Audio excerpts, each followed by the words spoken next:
என்னாச்சுடா? என்னடா? வாங்க சொல்றேன். டேய் கேக்குறோம்ல சொல்றா. வாங்க. டேவிட். என்னடா டென்ஷனா வர? ஏதாச்சும் பிரச்சனையா? பிரச்சனை வரப்போகுதுன்னு தான் நினைக்கிறேன்.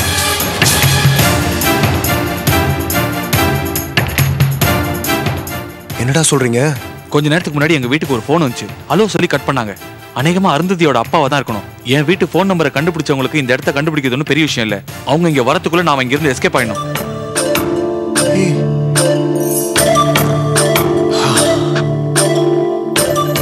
இப்ப என்னடா பண்ணலாம்? இவன் சொன்ன மாதிரி உடனே எங்கேயாவது கிளம்பணும்டா. கிளம்பி எங்க போறது? எங்கேயாவது வேற இடத்துக்கு போயிடலாம்டா. வேற இடம்னா ஒரு ஐடியாவை நம்ம எங்க போறதுன்னு? டேய் நம்ம டூரா போறோம் பிளான் பண்ணி போறதுக்கு. அவங்க முதல்ல நம்மள வந்து உதைக்கிறதுக்கு முன்னாடி நாம இங்க இருந்து போயிடணும். சரிடா, நாங்க வரதுக்கு ரெடி. எந்த பக்கம் போறோம்னு ஒரு ஐடியா வேண்டாம்? டேய் நான் கார் எடுத்துட்டு வரேன்டா. செங்கல்பட்டுல என் ஃப்ரெண்டு வீடு இருக்கு, அங்க போய் தங்கிக்கலாம். டேய் கார்ல ரிஸ்க்டா. இங்க வந்து விசாரிச்சா என்ன கார் என்ன நம்பர் கண்டுபிடிச்சு நம்மள ஈஸியா மாட்டிடுவாங்க. டேய் அதையும் தவிர செங்கல்பட்டுல போய் ஒளியறதெல்லாம் நான்சென்ஸ்டா. ஈஸியா மாட்டி போண்டா. நம்ம காலேஜ் ஃப்ரெண்ட்ஸ் யார் வீட்லயாவது? டேய் அதெல்லாம் முதல்ல யோசிச்சுடா.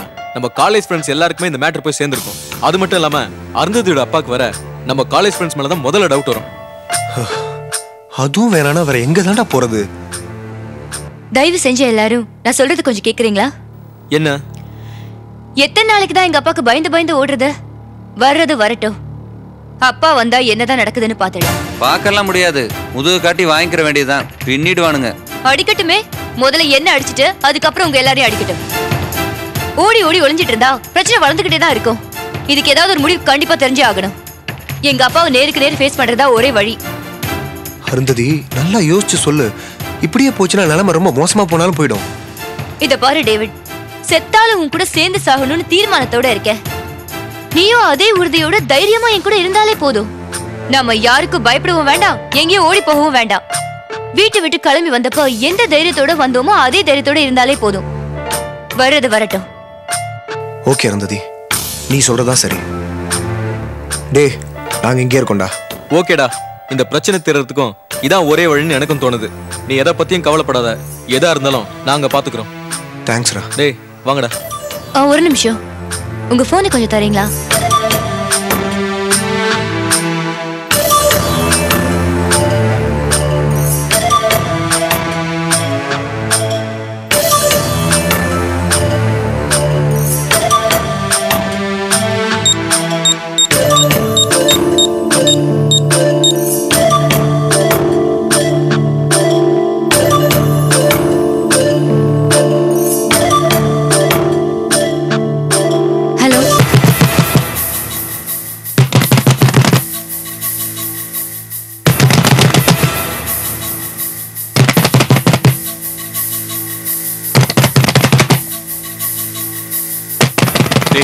போய் தரடா.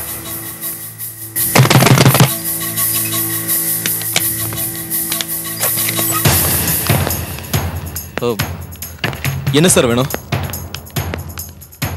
யாரா இங்க தங்கிருக்கீங்க? இங்க நாங்க ஃப்ரெண்ட்ஸ் தான் தங்கியிருக்கோம். ஓஹோ, பேச்சுலர்ஸா? ஆமா. ஆமா, ஆம்பளைங்க தங்கி இருக்கிற இடத்துல நீ என்ன பண்ற? இவர் மிஸ்டர் டேவிட், என்னோட வருங்கால கணவர். இவரோட தான் தங்கியிருக்கேன். அது எப்படிமா? ஏற்கனவே தாலி கட்டின புருஷன் செல்வன் ஒருத்தர் இருக்காராமே, அவரு உயிரோடு இருக்கும்போது நீங்க இவரோட வந்தது சட்டப்படி குற்றம். பேசாம எங்க கூட கிளம்பி வந்துரு. பிரச்சனை இல்லாம உன்னை கூட்டிட்டு போனேன்னு உங்க அப்பா நினைக்கிறாரு. கிளம்பு. சாரி சார், என்னால வர முடியாது. இந்த பாருமா, நீ முரண்டு பண்ணினா நீ உன் அருமை காதலன் இந்த கைத்தறி பசங்க எல்லாரும் பிடிச்சி உள்ள போட்டுருவேன். பிரச்சனை இல்லாம கிளம்புற வழியை பாரு. சார், எங்களை உள்ள போடுறது இருக்கட்டும். முதல்ல உண்மை என்னன்னு தெரிஞ்சுங்க. இவங்க ரெண்டு பேரும் ரொம்ப நாளா லவ் பண்றாங்க. அவங்க அப்பா அவங்களை அதட்டி ஏமாத்தி இவனை அடிச்சு விரட்டிட்டு அவங்களுக்கு கட்டாய கல்யாணம் பண்ணி வச்சிருக்காங்க. இது சட்டப்படி செல்லாது சார். ஏய், சட்டப்படி இந்த கல்யாணம் செல்லுமா செல்லாதான் நீங்களா இந்த ரூம்குள்ள உட்கார்ந்து முடிவு பண்ண முடியாது. அதை கோர்ட்டு தான் முடிவு பண்ணும். சார், நான் இவ்வளவு உயிருக்குறா காதலிக்கிறேன். எங்களை பிரிச்சிடாதீங்க சார். ஏண்டா பொறுக்கி நாயே, இன்னும் திறந்தலையாடா நீ? இப்ப அவ அடுத்தவனோட பொண்டாட்டிடா. என்ன தைரியம் இருந்தா அவளை நீ கூட்டு கொண்டு வந்து இங்க வச்சிருப்ப? உன்னெல்லாம் உயிரோட விட்டு வைக்க கூடாதா ராஸ்கல்? சார், நான் தான் பேசுறேன்ல, நீங்க ஏன் டென்ஷன் வரீங்க? கொஞ்சம் அமைதியா இருங்க. இத பாருமா, நீ பண்ணிருக்கிற காரியம் உன்னோட வாழ்க்கைக்கே நல்லதில்ல. பேசாம உங்க அப்பா கூட கிளம்பி போய் உருப்புற வழிய பாரு. இந்த மாதிரி வெட்டி பசங்க பேச்ச கேட்டுக்கிட்டு தப்பு பண்ணிடாத. சார் ப்ளீஸ், நான் இவரை ரொம்ப நாளா சின்சியரா லவ் பண்றேன். என்னால இவரை விட்டு வர முடியாது. இவர் கூட தான் நான் வாழ போறேன். எனக்கு நடந்தது ஏமாத்து கல்யாணம். எனக்கு அதுல இஷ்டம் இல்ல. நான் யார் கூடயும் வர மாட்டேன். தயவு செஞ்சு எல்லாரையும் போக சொல்லுங்க. டேய், என்னடா பாத்துக்கிட்டு இருக்கீங்க? அடிச்சு இழுத்துட்டு வாங்கடா. ஓய் சார், அந்த மாதிரிலாம் நீங்க எதுவும் பண்ணிட முடியாது. நாங்களாம் பின்ன எதுக்கு இருக்கோம்? ஓஹோ, எல்லாரும் செட்டப்போட தான் இருக்கீங்களா? இங்க பாரு அருந்ததி, இவங்களோட சேர்ந்ததால புத்திசாலி ஆயிட்டதா நினைக்கிறியா நீ? பின்ன பெத்த மகன் கூட பார்க்காம நீங்க என்ன திட்டம் போட்டு ஏமாத்தலாமா? பணத்துக்கு ஆசைப்பட்டு டேவிட் 1 லட்சம் ரூபாய் வாங்கிட்டு ஓடிட்டான்னு போய் சொல்லல. இவனை வீடு புகுந்து அடிச்சு இவன் அப்பாவை அம்மாவை மிரட்டி நீங்க பண்ணது ரவுடித்தனம் இல்ல? இப்ப மட்டும் என்ன 4-5 பேர் கூட்டிட்டு வந்திருக்கீங்களா? எதுக்கு? சொல்லுங்க சார், எதுக்கு நீங்க வந்தது? ஓகே, எதுக்கு இந்த 4 பேர் ரவுடிங்களை வச்சு மிரட்டலாம்னு பாக்குறீங்களா? இங்க பாருங்க மிஸ்டர் பாலு, இவர் வீடு புகுந்து அடிச்சதுக்கு உங்க மேல கொலை முயற்சின்னு கேஸ் போடுறதா கம்ப்ளைண்ட் ரெடி பண்ணி எல்லாரும் கையெழுத்து போட்டு ரெடியா வச்சிருக்கோம். டேவிட் அருந்ததி கடத்திட்டு போயிட்டாருன்னு நீங்க சொல்லவே முடியாது. ஏன்னா அவங்களே விருப்பப்பட்டு வந்ததா உங்க பொண்ணே தெளிவா சொல்லிருக்காங்க. அது மட்டும் சொல்லல, ஏகப்பட்ட தில்லுமுள்ளு பண்ணி இவங்களை பிரிச்சு அருந்ததியோட விருப்பத்துக்கு மாறா நீங்க அவங்களுக்கு கட்டாய கல்யாணம் பண்ணி வச்சிருக்கீங்க. இது சட்டப்படி செல்லாதுன்னு எங்களால வாதாட முடியும். என்ன ஆளாளுக்கு மிரட்டுறீங்களா? எல்லாரையும் தீர்த்துருவேன். எல்லாரையும் தீர்த்துடுங்க, என்னையும் கொன்னுடுங்க. எப்ப இந்த கொலைவெறி உங்களுக்கு வந்தது? அடி பாவி, இப்படி என்ன கேவலப்படுத்திட்டியே. சீ, பெத்து வளர்த்துட்டா மட்டும் போதுமா? அவன் மனசை நீங்க புரிஞ்சுக்க வேண்டாம்? நான் என்ன ஆட்டுக்குட்டியா வளர்த்து பலி கொடுக்கறதுக்கு? என்ன பேசுற நீ? உன்னை நான் பலி கொடுத்தனா? ஒரு தங்கமான பையனுக்கு உன்னை கல்யாணம் பண்ணி வச்சேன். தங்கம் தான், ஆனா எனக்குன்னு ஒரு மனசு இருக்கு, அதுல ஆசைகள் இருக்கு. அந்த ஆசையை மதிக்கணும் நீங்க நினைக்கலையே, அதை அழிக்கிறதுக்கு உண்டான வேலையை தானே பாத்தீங்க. ஏய், அது நடந்து முடிஞ்ச கதை. ஊரறிய உலகறிய உனக்கு கல்யாணம் நடந்தாச்சு, நீயும் அவனோட வாழ்ந்தாச்சு. இப்போ நீ அவனோட மனைவி, அதை மாத்த முடியாது. வேண்டாம், நீ அந்த பாவத்தை பண்ணாத. இவர மனசுல நினைச்சுக்கிட்டு அவர் கூட வாழ்ந்தா அது இதை விட பெரிய பாவம். என் சொத்து கௌரவம் எல்லாம் அழிஞ்சாலும் சரி, நான் ஜெயிலுக்கு போனாலும் பரவாயில்ல. ஏய், அடிக்கடா. என் சொத்து கௌரவம் எல்லாம் அழிஞ்சாலும் சரி, நான் ஜெயிலுக்கு போனாலும் பரவாயில்ல. ஏய், அடிக்கடா.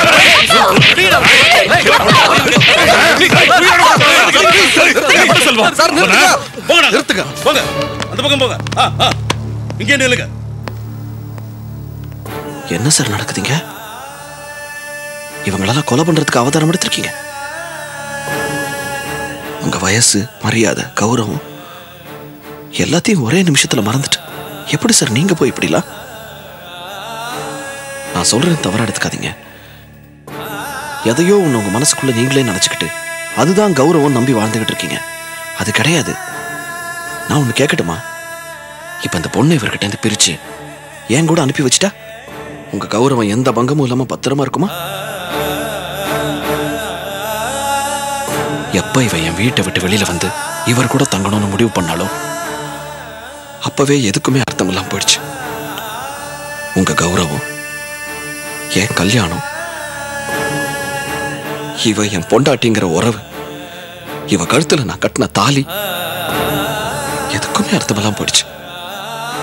அப்படி இருக்கும்போது இல்லாத ஒன்னதுக்காக எதுக்கு இவ்வளவு போலீஸ், அடியாளு, அடிதடி, ஆர்ப்பாட்டம்? வேண்டாம், தப்பு பண்ண அளவுக்கு போதும். இதுக்கு மேல மறுபடியும் தயவு செஞ்சு தப்பு மேல தப்பு பண்ணாதீங்க. செல்வம், நீ அவளோட புருஷன் செல்வம். அதனால நேத்து வரைக்கும் பெத்து வளர்த்த அப்பனுக்கே இல்லாத உரிமை இன்னைக்கு அந்த புருஷனுக்கு எப்படி சார் வரும்? செல்வம், உன்ன மாதிரி அவன் நல்ல மனுஷன் இல்ல செல்வம். நாளைக்கு இவளை நடுத்தரவுல விட்டு போயிட்டானா நான் என்ன பண்றது செல்வம்? ஒண்ணும் பண்ண முடியாது, ஒண்ணுமே பண்ண முடியாது. நாளைக்கு அவங்க நடுத்தருவுல நின்னாலும் ஒண்ணும் பண்ண முடியாது. 2 பேரும் ஜோடியா போய் ரயில் முன்னாடி விழுந்து செத்து போனாலும் ஒண்ணும் பண்ண முடியாது. என்ன செல்வம்? ஆமா, நல்லதோ கெட்டதோ அருந்ததி அவர் கூட வாழணும்னு முடிவெடுத்திருக்கா. அது அவ வாழ்க்கை சம்பந்தப்பட்ட முடிவு. அந்த முடிவுல அவங்க ஜெயிச்சு அவங்க நல்லபடி வாழ்ந்தா பார்த்து சந்தோஷப்படுங்க. இல்ல நீங்க பயப்படுற மாதிரி நாசமா போயிட்டா வருத்தப்படுங்க. அவ்வளவுதான் உங்களால முடியும். இதை தாண்டி அவங்க முடிவுகளை தலையிடுறதுக்கோ இல்ல அவங்க உரிமைகளை பறிக்கிறதுக்கோ உங்களுக்கோ எனக்கோ அதிகாரமே கிடையாது. இந்த உலகத்துல வளர்ந்த ஆளான ஒவ்வொரு மனுஷனும் தனக்குன்னு ஒரு உலகத்தை அமைச்சுக்கிட்டு அதுக்குள்ள வாழ்ந்துகிட்டு இருக்கான். ஒருத்தரோட உரிமையை இன்னொருத்தர் தட்டி பறிக்க முடியவே முடியாது. இப்போ நீங்க சொன்னீங்க இல்லையா, இவன் உன் அளவுக்கு நல்லவன் கிடையாதுன்னு. அது உங்க ஒப்பீனியன், அவ்வளவுதானே. உங்க பார்வையில நான் நல்லவனா தெரியறேன், அவ பார்வையில அவர் நல்லவரா தெரியறாரு, அவ்வளவுதான். அது மட்டும் இல்ல சார், ஆரம்பத்துல இருந்தே நீங்க நிறைய தப்பு பண்ணிருக்கீங்க. யோசிச்சு பாருங்க. அவளை ஏமாத்தி, அவ காதலை கொலை பண்ணி, அவளை அவர்கிட்ட இருந்து பிரிச்சு, எல்லாத்துக்கும் மேல அவளை கொண்டு எனக்கு கல்யாணம் பண்ணி வச்சு, ரொம்ப ரொம்ப தப்பு இல்லையா அதெல்லாம்?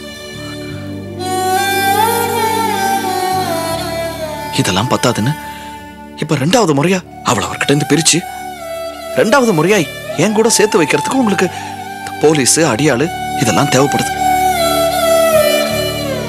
அல்ல சார், உங்களுக்கு தெரியாததா? புருஷன் பொண்டாட்டி உறவுங்கிறது ரொம்ப ரொம்ப மேன்மையானது. அதுல 3வது மனுஷனுக்கே இடம் கிடையாது. இங்க நம்ம 10-15 பேர் சேர்ந்து கூடி நின்றுகிட்டு அசிங்கம் சார், ரொம்ப ரொம்ப அசிங்கம். உங்களை பொறுத்த வரைக்கும் உங்க பொண்ணு டேவிட காதலிச்சது மிகப்பெரிய அவமானம் நீங்க நினைக்கலாம். ஆனா அது கிடையாது சார், அது அவமானமே கிடையாது. உண்மையிலேயே அவமானங்கிறது எது தெரியுமா சார்? இதோ இதான் சார். நிலைமை வேற மாதிரி இருக்கு. இவர் சொன்ன மாதிரி இது எங்களோட வேலை இல்லை சார். சம்பந்தப்பட்டவங்க ஒன்னா பேசி சண்டை சச்சரவு இல்லாம நல்லபடியா ஒரு முடிவுக்கு வாங்க, அதான் நல்லதும் கூட. Thank you sir. இத பாருங்க, தயவு செஞ்சு உங்க ஆளுங்களெல்லாம் கூட்டிட்டு போயிடுங்க. 1000 சொன்னாலும் இது உங்க பொண்ணு. அவ எடுத்த முடிவுல உங்களுக்கு இஷ்டம் இல்லைன்னா பேசாம போயிடுங்க, அவ்வளவுதான். அதை விட்டுட்டு அடிதடி அடாவடி, உங்களை மாதிரி பெரிய மனுஷனுக்கு இதெல்லாம் அழகல சார். அண்ணா கெஞ்சி கேட்கிறேன், தயவு செஞ்சு போயிடுங்க. நானே இவ்வளவு தூரம் சொல்றேன்ல சார்.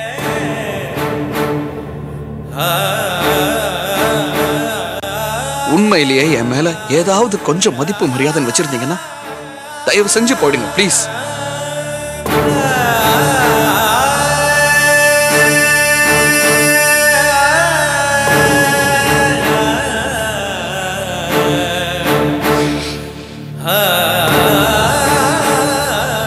வாங்க.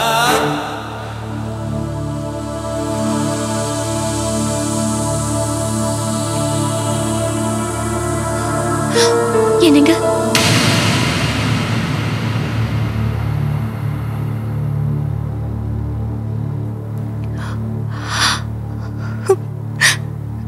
ரொம்ப தேங்க்ஸ்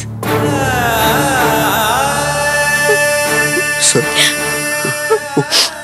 உங்ககிட்ட இருந்து இப்படி ஒரு கோஆபரேஷன் எதிர்பார்க்கல சார். நீங்க கண்டிப்பா என்னோட நிலைமையை புரிஞ்சுக்குவீங்கன்னு நான் நம்பினேன். அதனாலதான் உங்களுக்கு போன் பண்ண. கரெக்டா அதையே தான் பண்ணீங்க. எங்க அப்பா கிட்ட எங்களுக்காக பேசினதுக்கு ரொம்ப தேங்க்ஸ். உங்களுக்கு எப்படி தேங்க்ஸ் சொல்றதுன்னு தெரியல சார். என்னால நீங்க படுற சிரமத்துக்கு, மன கஷ்டத்துக்கு sorry, very very sorry. I am extremely sorry sir.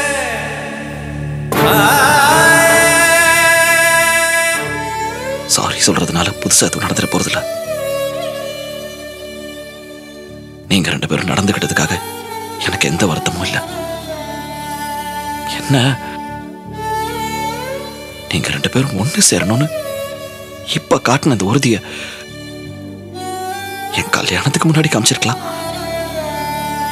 அப்படி காமிச்சிருந்தா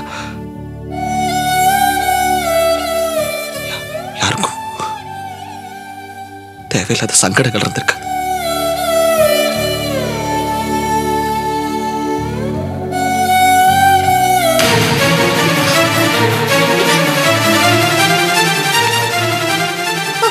என்னங்க?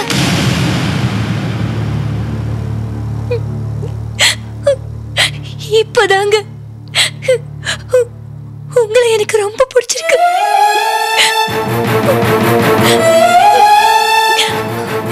எனக்கு தாலி போயிருந்த செல்வத்தை விட இப்ப என்ன புரிஞ்சுக்கிட்டு கம்பீரமா விட்டு கொடுத்துட்டு போற செல்வத்தை எனக்கு ரொம்ப பிடிச்சிருக்கு.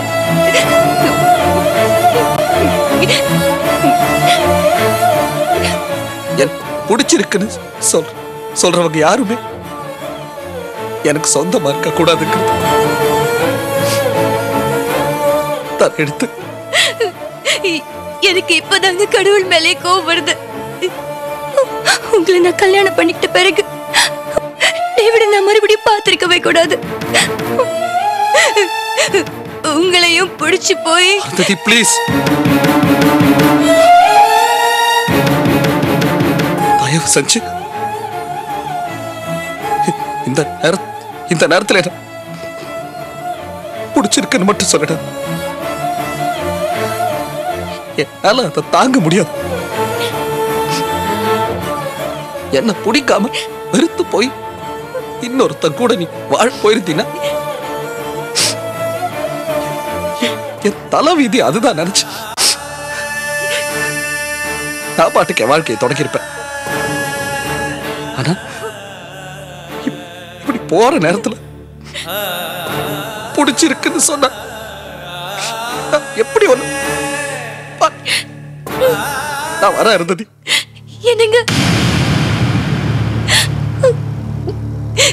நீங்க கட்டின தாலியோட இன்னொருத்தரை கல்யாணம் பண்ணா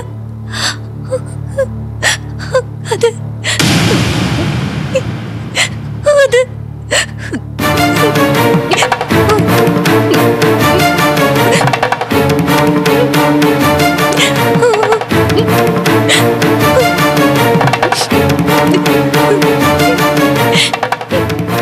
நீங்க கட்டின தாலிய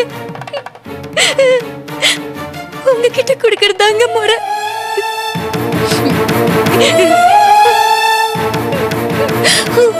ஆனா இந்த தாலிய உங்ககிட்ட கொடுத்தா உங்க மனசு எவ்வளவு கஷ்டப்படும்னு எனக்கு தெரியும்.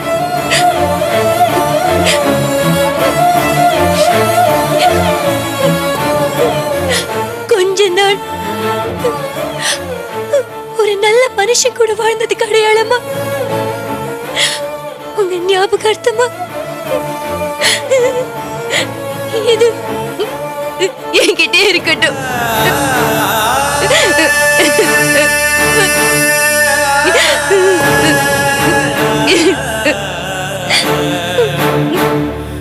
Ah